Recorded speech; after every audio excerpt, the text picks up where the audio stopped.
He had that scan done within a week or two of me originally reviewing his original radiographs. And I knew what was going to be on the scan before I saw it. Didn't surprise me. This was done at an upright weight-bearing phonar center in Seattle. Okay? T2 weighted sagittal, and he has a clear disc extrusion. This thing is about 5 or 6 millimeters, right? If you look on the axial scan, it's central and left side paracentral. And doesn't surprise me this guy would have sciatica. So I read his films for him. I told him what was going on. I had no idea how he was going to be treated. I said, you know, you could consider epidurals, you could consider some additional treatment, you could consider disc surgery. I don't know quite what you're going to do. Realize I'm in Denver, he's in Vancouver, a long way away. I kind of lost contact with him, right? Kind of lost contact with him. Then about 4 months later, I saw him at a chiropractic meeting in Las Vegas. Standing straight, I went up to him and I said, how you doing? He says, I'm great. My back's fine. I said, really? What happened? What kind of treatment? What did you do? Did you have back surgery? I said, no, I didn't have back surgery. He says, I went to someone in Seattle that has a DRX 9000. Well, I didn't know anything about a DRX 9000. And I said, you had decompression? He says, yes. He says, and I don't have any symptoms. I said, well, how long did you go? He says, well, I had 17 treatments on the DRX 9000. I had those treatments by someone in Seattle. Did you find it interesting? He's driving 3 hours one way for a treatment and 3 hours back. And a couple of times he stayed overnight, right?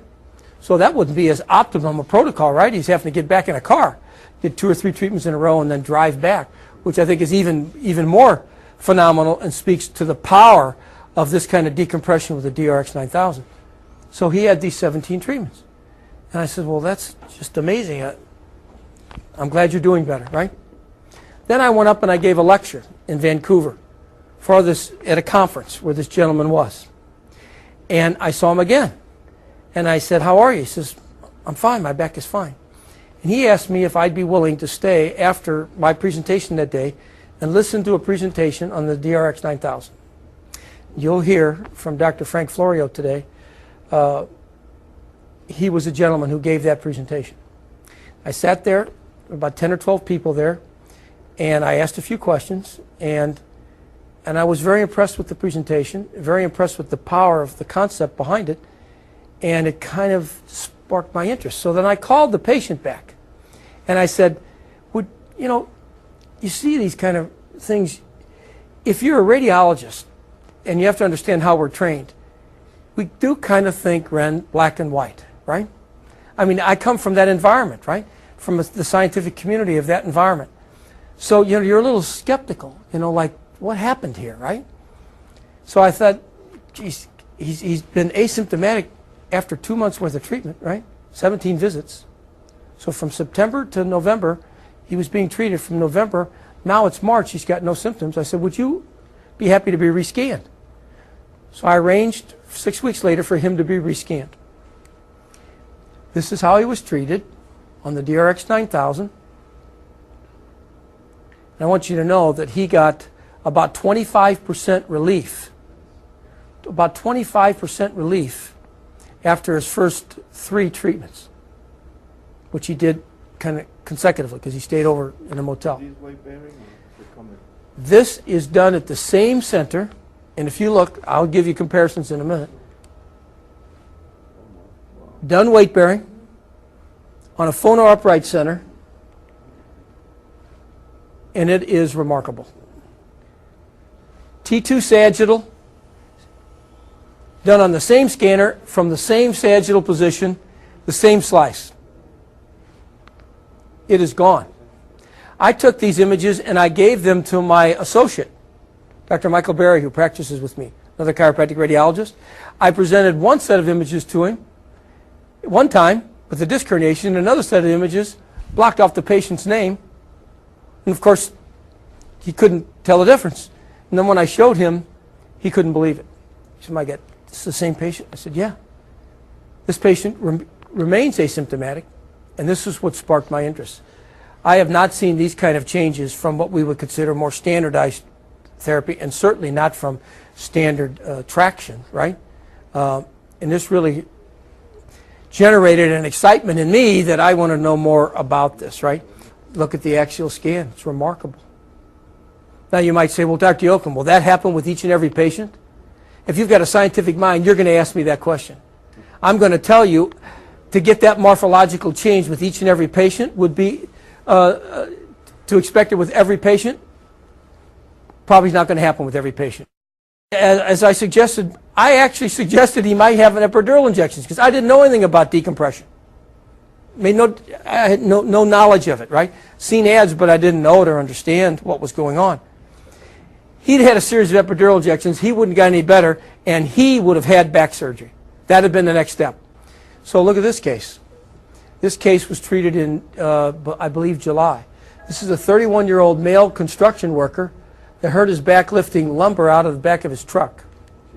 It's remarkable. This case is even more remarkable. Patient presented with an unbearable lower back pain, and he had left-sided sciatica radiating to the foot. The pain was described as sharp, shooting, and burning, and he reported his left foot was numb and tingling.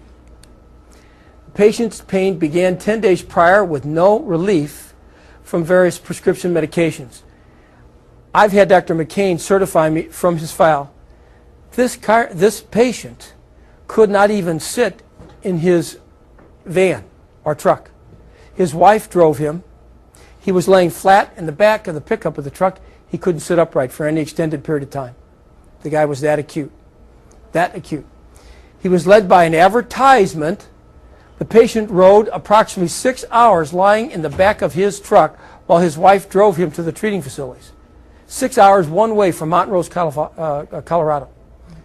Passed a lot of chiropractors who perhaps didn't have a piece of equipment like this, right? And he found out about Dr. McCain through a positive ad, right?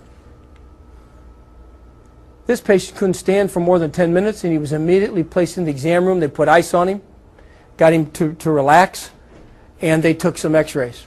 The x-rays were taken, and they revealed moderate disc-based narrowing with some encroachment at L5-S1. The x-rays were not that significant. I won't bother taking your time to show those to you.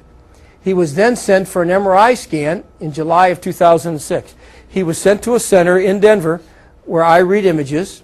It's an upright phonar scanner in Denver, similar to the one in Seattle, and these are his images. Now, you know, I think my son Philip could see that. What do you think, huh? My son Philip's a musician, plays the drums, right? I think Philip could see that disc herniation. What do you think? It's bigger than the last one, isn't it? It's huge. And his symptoms fit it too, boy. He had left-sided sciatica. Guy could hardly stand. Incredible. Absolutely incredible. And he came from such a long distance that he had to stay overnight in a hotel because he's not driving 6 hours back, right? So he was staying in a hotel for a period of time, that first week worth of treatment. He began the DRX 9000 decompression treatments. He received 27 treatments over a period of about 2 months. Within the first week, his pain scale reduced 25%. And he had failed non-steroidal anti-inflammatories. He had failed epidural injections. This guy was on his way to getting a muffler.